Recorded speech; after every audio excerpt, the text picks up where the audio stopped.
Dear student, good morning all of you. प्रतियोगिता संसार में आप सभी का स्वागत है। आज का हमारा अध्ययन विषय है संसाधन भूगोल प्रश्न उत्तर, और ये हमारा क्लास 2 है। क्लास 1 में हम 1 से 7 तक के क्वेश्चन आंसर कंप्लीट किए थे। आज का हमारा क्वेश्चन 8 से स्टार्ट करेंगे। तो चलिए आज का क्लास स्टार्ट करते हैं। जो हम क्वेश्चन प्रस्तुत किए हैं वे लघु उत्तरीय, अति लघु उत्तरीय और दीर्घ उत्तरीय तीनों प्रकार के बन सकते हैं। जो व्याख्या है उनको आप एक साथ लिख करके उनको दीर्घ उत्तरीय भी बना सकते हैं, या अलग अलग याद करके उनको लघु उत्तरीय और अति लघु उत्तरीय के रूप में याद भी कर सकते हैं। तो आज का हमारा फर्स्ट क्वेश्चन है, संसाधन भूगोल के अध्ययन के प्रमुख उपागम कौन कौन से हैं, या संसाधन के अध्ययन के प्रमुख उपागम कौन कौन से हैं। तो संसाधन के जो अध्ययन के प्रमुख उपागम है वह निम्न प्रकार से है। फर्स्ट है वस्तुगत उपागम।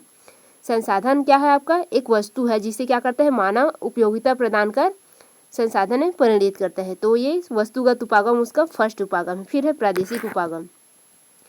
जो प्रदेश है उनमें क्या प्राप्त होता है, संसाधन प्राप्त होता है। तो इसे जो प्रादेशिक उपागम है उसके अंतर्गत संसाधन का अध्ययन किया जाता है। फिर है सैद्धांतिक उपागम, यानी कि जो पूर्व निर्धारित जो सिद्धांत है उनके अनुसार संसाधन की क्या की जाती है, व्याख्या की जाती है, उनका अध्ययन किया जाता है संसाधन भूगोल के अंतर्गत। फिर है क्रमबद्ध उपागम। इसमें क्या करते हैं, जो संसाधन होते हैं उनका क्रमवार उनके उत्पत्ति, विकास, उनकी जो विकास की प्रक्रियाएं हैं, इन सभी का क्रमवार क्या करते हैं, अध्ययन करते हैं। फिर है संसाधन उपयोग प्रक्रिया उपागम, यानी कि संसाधन के उपयोग की जो प्रक्रिया है उसका अध्ययन इसके अंतर्गत हम करते हैं। तो ये क्या है, ये महत्वपूर्ण उपागम है, इसे आप याद रखेंगे।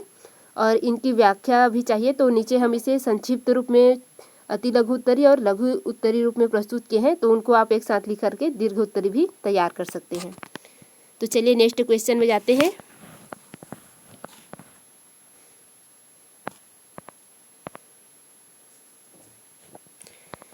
हमारा अगला क्वेश्चन है, संसाधन भूगोल के अध्ययन के वस्तुगत उपागम से क्या तात्पर्य है।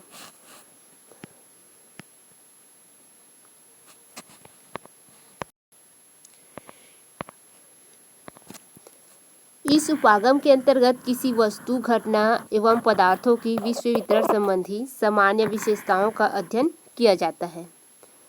जब किसी वस्तु जैसे गेहूं है, चावल हो गया, कपास हो गया, पेट्रोलियम, लकड़ी, कोयला आदि कोई भी हो, उसके विश्व वितरण के प्रतिरूप का पृथक पृथक रूप से क्या करते हैं, अध्ययन करते हैं। तो उस विधि को क्या करते हैं, वस्तुगत उपागम कहते हैं। यानी कि जो वस्तु है उनका अलग अलग प्रकार से उनके वितरण का अध्ययन करते हैं। किस क्षेत्र में कौन सी वस्तु पाया जाता है या कौन सा पदार्थ या पाया जाता है उसका अध्ययन करते हैं। तो वही क्या है, वस्तुगत उपागम है।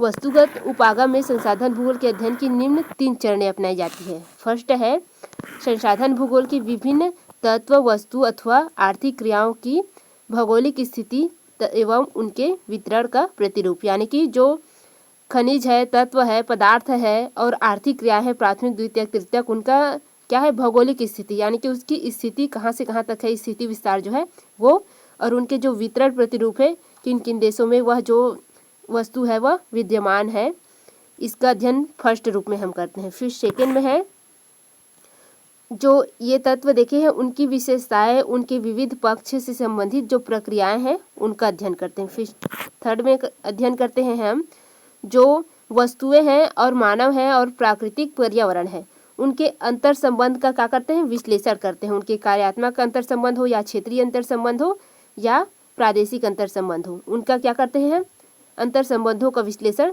तीसरे रूप में करते हैं। तो ये क्या है, आपका वस्तुगत उपागम है। इसमें क्या करते हैं हम, जो वस्तु, पदार्थ है, तत्व है, उसका अध्ययन प्रमुख रूप से करते हैं।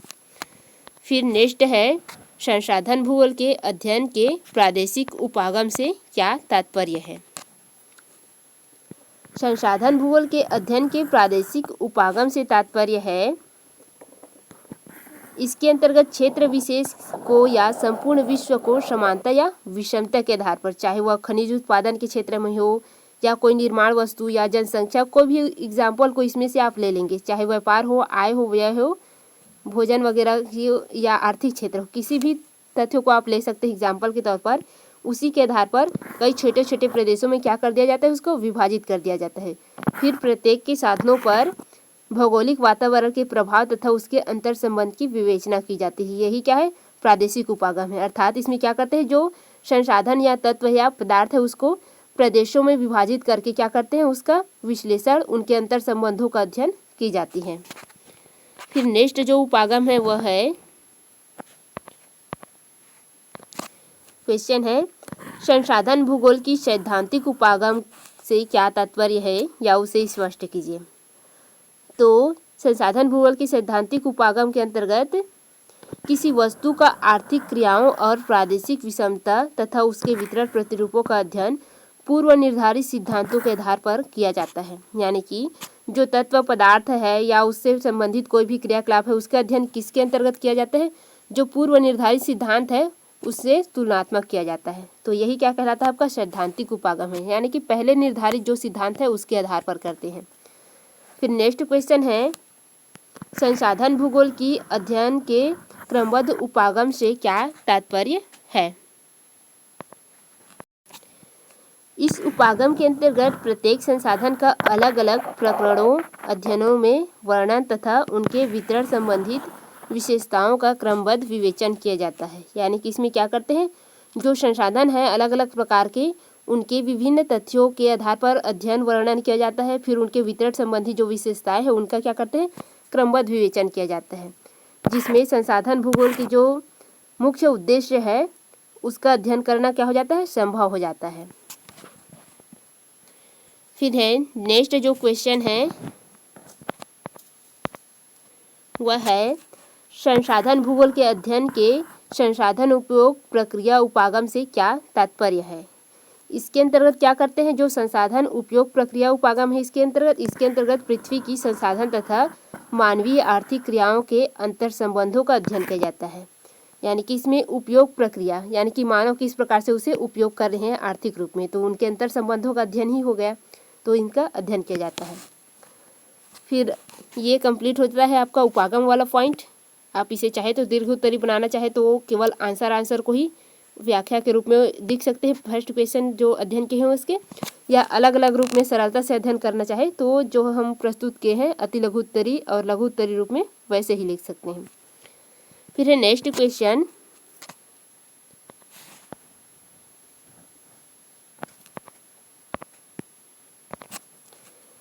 संसाधन के प्रमुख रूप से कितने प्रकार के संकल्पना है। तो संसाधन के प्रमुख रूप से दो प्रकार की संकल्पना है। एक स्थैतिक संकल्पना जो अमान्य और मिथ्या धारणा है, उसमें जो संसाधन है उसको एकदम स्थिर माना गया है, केवल एक वस्तु ही माना गया है, तो इसीलिए उसको क्या किया गया है, अमान्य किया गया है जो विद्वान हैं लोग हैं उनके द्वारा, और मिथ्या धारणा माना गया है। और दूसरा है गतिक संकल्पना, जो सर्वमान्य तथा आधुनिक जो गतिक संकल्पनाएं हैं, जैसे कि संसाधन होते नहीं वरन बन जाते हैं, संसाधन की गतिक संकल्पना, संसाधन की समीप्यता की संकल्पना, ये जितने भी आपके आधारभूत संकल्पनाएं हैं सब ये गतिक संकल्पना के अंतर्गत ही प्रतिपादित किए हैं, जो कि सर्वमान्य है और आधुनिक है। किंतु जो स्थैतिक संकल्पना है वो क्या है, वो रूढ़िगत है, मिथ्या है और अमान्य है, इसीलिए उस संकल्पना को क्या करते हैं, सम्मिलित नहीं किया जाते। तो चलिए आगे क्वेश्चन का अध्ययन करते हैं।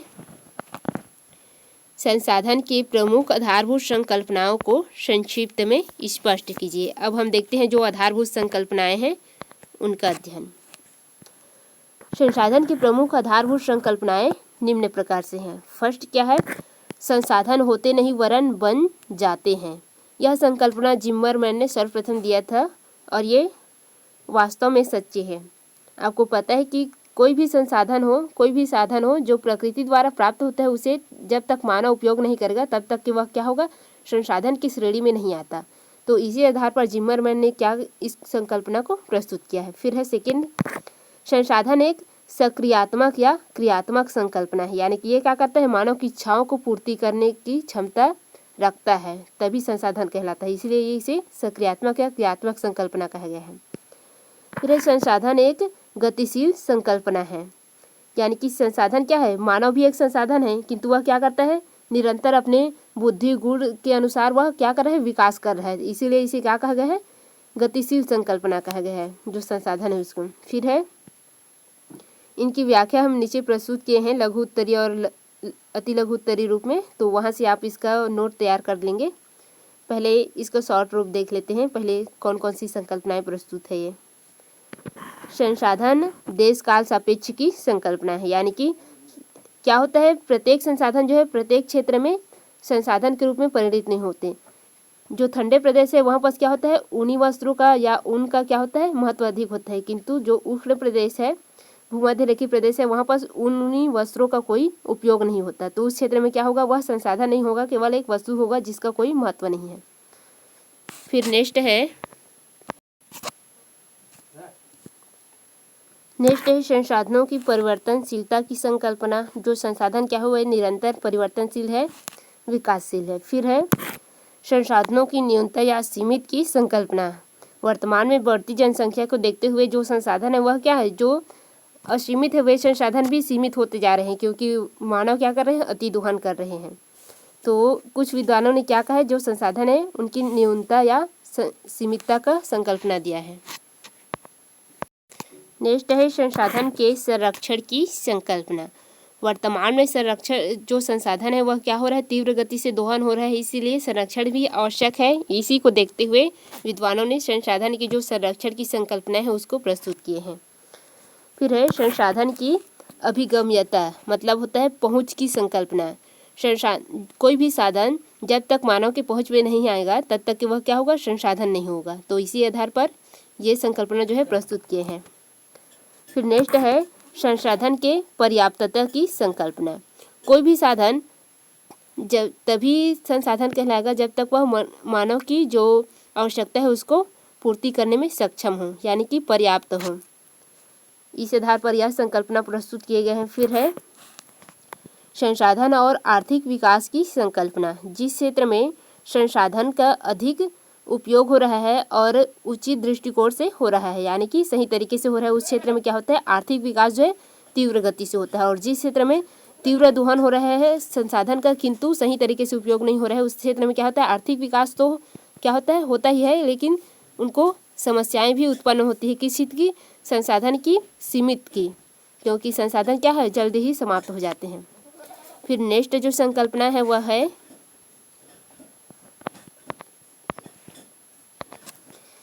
वर्तमान संसाधन संरचना, उपयोगिता, प्रक्रिया, विकास की द्योतक है। अर्थात जो वर्तमान संसाधन है वह क्या है, मानव की बुद्धि वगैरह के परिणाम स्वरूप क्या हुआ है, निर्मित हुआ है। जो क्या करते हैं, मानव की जो संसाधन उपयोगिता है, उनकी विकास है, वो क्या करता है, उसके परिणाम स्वरूप हुआ है। फिर है संसाधन प्रतिरोध एवं तटस्थ तत्वों के साथ मिलते हैं, यानी कि संसाधन क्या होता है, स्वतंत्र शुद्ध रूप में प्राप्त नहीं होता है, वह मिश्रित रूप में होते हैं। जैसे कि आपको प्रकृति क्या करता है, विभिन्न प्रकार के, जैसे कि मृदा ही प्रदान करता है, तो मृदा में कुछ हिस्सा क्या होता है, उपयोगी होता है, आपके कृषि योग्य होता है, और कुछ हिस्सा क्या होता है, बंजर होता है। तो ये क्या है, प्रतिरोध है उसमें। फिर है जल प्रदान करता है, वर्षा जल वगैरह, तो जल के साथ क्या प्रदान करता है, बाढ़ भी प्रदान करता है, क्योंकि जिस क्षेत्र में जल की अधिकता होती है उस क्षेत्र में क्या होता है, तीव्र वृष्टि हो जाता है, उस क्षेत्र में बाढ़ आ जाते हैं। इस प्रकार से वो क्या है, प्रतिरोध है। फिर नेक्स्ट क्वेश्चन है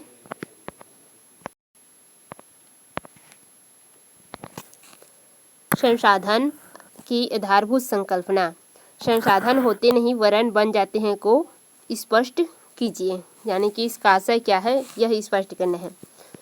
प्रकृति का कोई भी जैव अजैव पदार्थ या तत्व उसी समय संसाधन बनता है जब वह क्या करता है, मानवीय आवश्यकताओं को पूरा करने में सक्षम या क्षमता प्राप्त कर लेता है।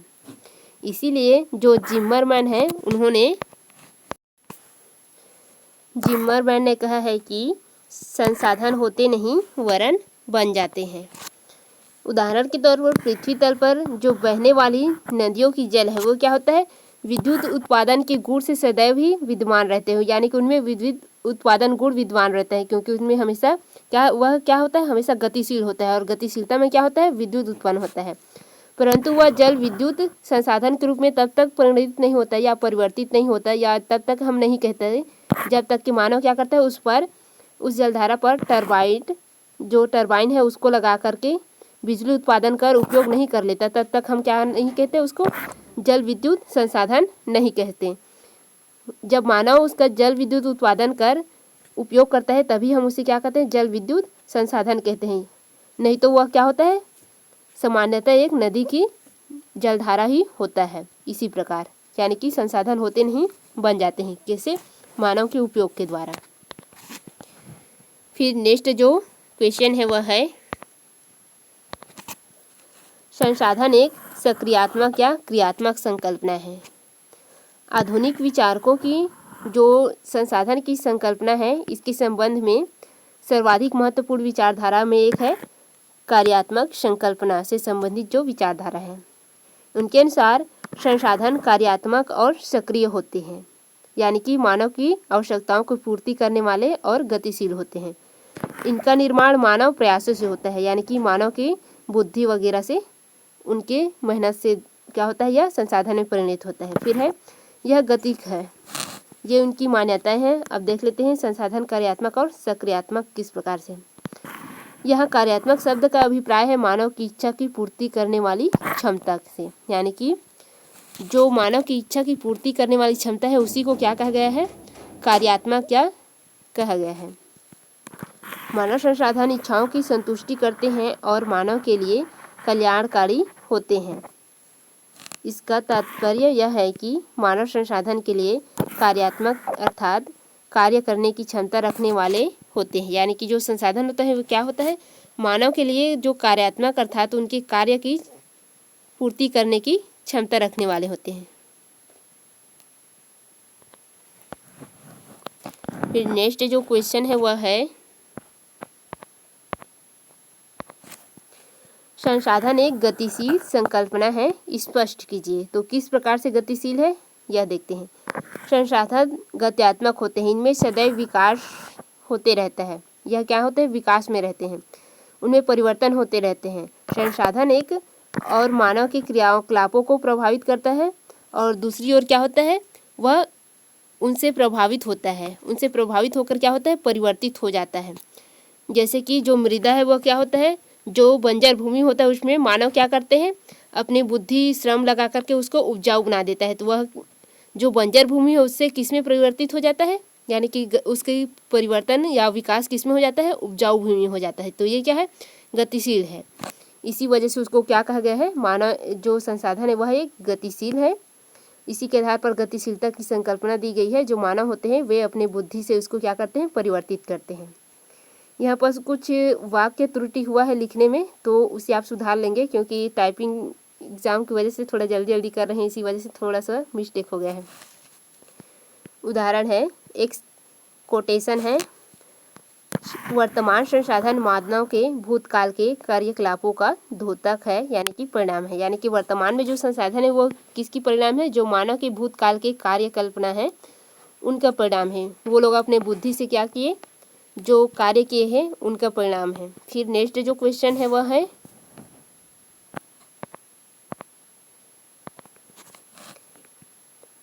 संसाधन एक देश काल सापेक्ष की संकल्पना है, स्पष्ट कीजिए। यानी कि संसाधन भूगोल की जो देश काल सापेक्ष की संकल्पना है इसको स्पष्ट करना है, हमको समझना है। एक वस्तु का संसाधन की श्रेणी में रहना देश और काल पर निर्भर करता है। कैसे? यदि एक वस्तु एक प्रदेश में संसाधन हो सकती है तो आवश्यक नहीं कि वह दूसरे यानी कि विश्व के किसी अन्य प्रदेश में भी संसाधन हो। यानी कि क्या होता है, आपके प्रदेश में जो संसाधन है वह क्या है, जरूरी नहीं कि अन्य प्रदेश में भी संसाधन हो, क्योंकि आपका क्षेत्र क्या हो गया, आपका क्षेत्र क्या है, गर्म क्षेत्र है। और यदि आप ध्रुवीय क्षेत्र में जाएंगे तो वो क्या है, बहुत अत्यधिक ठंडे है। तो उस क्षेत्र में क्या होगा, जो ऊनी वस्त्र वगैरह है उनकी जो डिमांड है वो उनके लिए क्या है, अधिक है, इसलिए वो क्या है, उनके लिए सर्वोत्तम संसाधन है। लेकिन जो भूमध्य रेखीय प्रदेश में रहते हैं उनके लिए क्या है, उनका कोई महत्व ही नहीं है, उनके उपयोग की ही नहीं है। इसलिए क्या है, वह केवल एक वस्तु ही है कपास की या जो ऊनी की, उनके लिए कोई उपयोगिता नहीं है, इसलिए उनके लिए क्या है, वह संसाधन ही नहीं है। इस प्रकार से आगे समझते हैं। जिस प्रदेश में उस वस्तु को उपयोगिता रहेगा उस प्रदेश में वह क्या रहेगा, संसाधन रहेगा। क्योंकि जिस प्रदेश में उस वस्तु की उपयोगिता नहीं रहेगा उस प्रदेश में वह केवल एक वस्तु ही या तत्व ही या पदार्थ ही रहेगा। उदाहरण के लिए यहाँ बस दिया हुआ है, देखिए, ऊन या ऊनी वस्त्र शीतल भूभागों में एक संसाधन है, जबकि भूमध्य रेखीय तथा उष्ण मरुस्थलीय भागों में इसका कोई महत्व नहीं है, क्योंकि उस क्षेत्र में इसका उपयोग नहीं होता। इस प्रकार जो कालिक या समय के अनुसार जो वस्तु विशेष में संसाधन बनने की क्षमता जो है बदलती रहती है, यानी कि स्थान के अनुसार या और समय के अनुसार क्या होता है बदलते रहते हैं। जैसे कि हमारे गर्मी के समय में क्या होता है, हमारे क्षेत्र में भी जो ऊनी वस्त्र है उसका कोई प्रयोग नहीं होता, इसलिए उस समय वो क्या रह जाता है, केवल वस्तु ही रह जाता है। उसे हम क्या करते हैं, बैग वगैरह में धर के रख देते हैं। जैसे ही ठंडा आता है क्या करते हैं, उसको फिर से निकाल देते हैं। तो वो क्या होता है, समय के अनुसार बदलता है। आज जो वस्तुएं मानव के लिए संसाधन है वह हजारों वर्ष पहले क्या थे, वह केवल एक वस्तु ही था जिसे क्या किया, मानव ने अपने बुद्धि ज्ञान के द्वारा उपयोग कर क्या किया, उसको परिवर्तित किया, तभी वह क्या बन गया, वर्तमान के लिए संसाधन बन गया है। फिर नेक्स्ट जो क्वेश्चन है वह है, संसाधन भूदृश्य प्रदेश की संकल्पना है, यानी कि जो संसाधन है वह किसकी संकल्पना है, एक प्रदेश की संकल्पना है। तो किस प्रकार से, यह स्पष्ट कीजिए। पृथ्वी तल के विभिन्न क्षेत्रों में संसाधन भूदृश्य में क्या होता है, अलग अलग दिखाई देता है, यानी कि हमारे जो धरातल है उसमें कैसे दिखाई देता है, विभिन्न प्रकार से दिखाई देता है। इसका मूल कारण क्या है, जो विभिन्न प्रदेश है उनमें संसाधन का उपयोग अलग अलग तरीके से होता है। आप अलग तरीके से करते हैं क्योंकि आपका क्षेत्र क्या है, गर्मी के दिनों में गर्म होता है, तो आप क्या करते हैं, जो ऊनी वस्त्र है उसका प्रयोग नहीं करते, क्योंकि जिस क्षेत्र में ठंडी होते हैं उस क्षेत्र में क्या करते हैं, उसका प्रयोग करते हैं। तो इसीलिए उस क्षेत्र में क्या है, अलग उपयोग हो रहा है, आपके क्षेत्र में अलग उपयोग हो रहा है। इसीलिए क्या कहा है, प्रदेश की संकल्पना है। जो संसाधन है एक क्षेत्र में वह अलग संसाधन का उपयोग हो रहा है, इस एक क्षेत्र में अलग संसाधन का उपयोग हो रहा है, तथा प्रत्येक प्रकार के उपयोग का वितरण प्रतिरूप भिन्न होता है। जैसे कि आप अभी भी देखें ध्रुवीय क्षेत्र में और अपने क्षेत्र में। इसके अतिरिक्त विभिन्न भागों की जो सांस्कृतिक एवं जैविक प्रक्रियाओं में भी अंतर पाया जाता है। सांस्कृतिक मतलब, और सांस्कृतिक और जैविक यानी कि उनके कार्यात्मक दृष्टिकोण में। परिणाम स्वरूप उनके परस्पर क्षेत्रीय अंतर संबंधों में भी भिन्नता पाई जाती है। क्षेत्रीय यानी कि प्रादेशिक अंतर संबंध भी, जिससे संसाधन उपयोग संबंधित कार्य होते हैं। यथा उदाहरण के तौर पर कृषि उद्योग, उत्खनन आदि, इनमें से प्रत्येक का वितरण प्रतिरूप पृथ्वी के विभिन्न भागों में अलग अलग होते हैं, एक सा नहीं होता है। कृषि उद्योग, जिस क्षेत्रों में क्या होता है, उपजाऊ मिट्टी अधिक है, उस क्षेत्र में क्या होगा, कृषि उद्योग का विकास तीव्र गति से हो रहा है। और जिस क्षेत्र में जो कृषि उद्योग का विकास तीव्र नहीं हो रहा है उस क्षेत्र में क्या है, बंजर भूमि है, उपजाऊ मिट्टी नहीं है, या कोई पर्वतीय वगैरह क्षेत्र है, इसीलिए उधर क्या हो रहा है, कृषि उद्योग नहीं हो रहा है।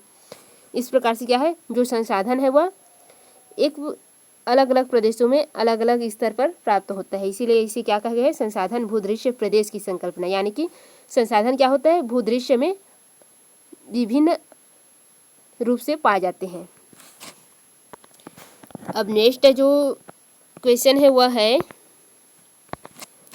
संसाधनों की परिवर्तनशील संकल्पना को स्पष्ट कीजिए। यहाँ पर कोई लिखा गया है, इसको कट करेंगे, इसमें को बस आएगा।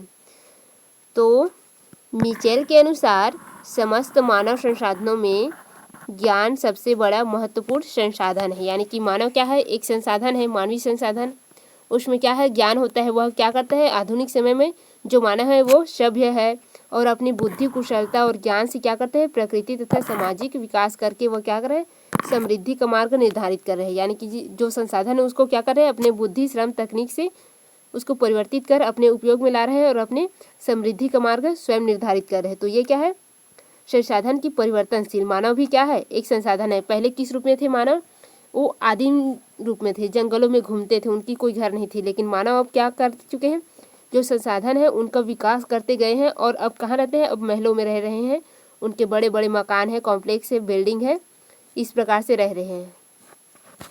तो ये क्या है, संसाधन जो है परिवर्तनशील है। यहाँ पर हम मानवीय संसाधन को लेकर समझे हैं।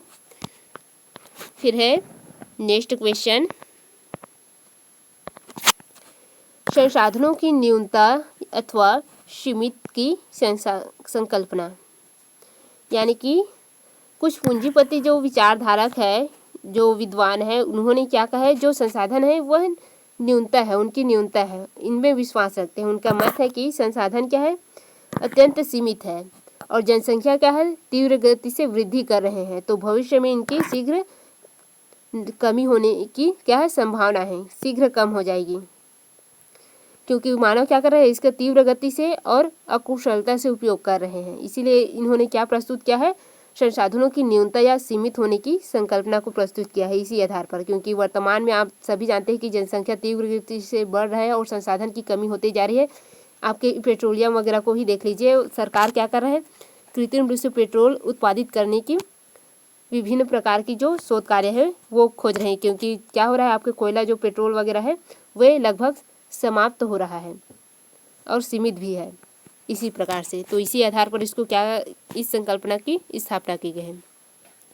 तो आज का क्लास यहीं पर स्टॉप करते हैं।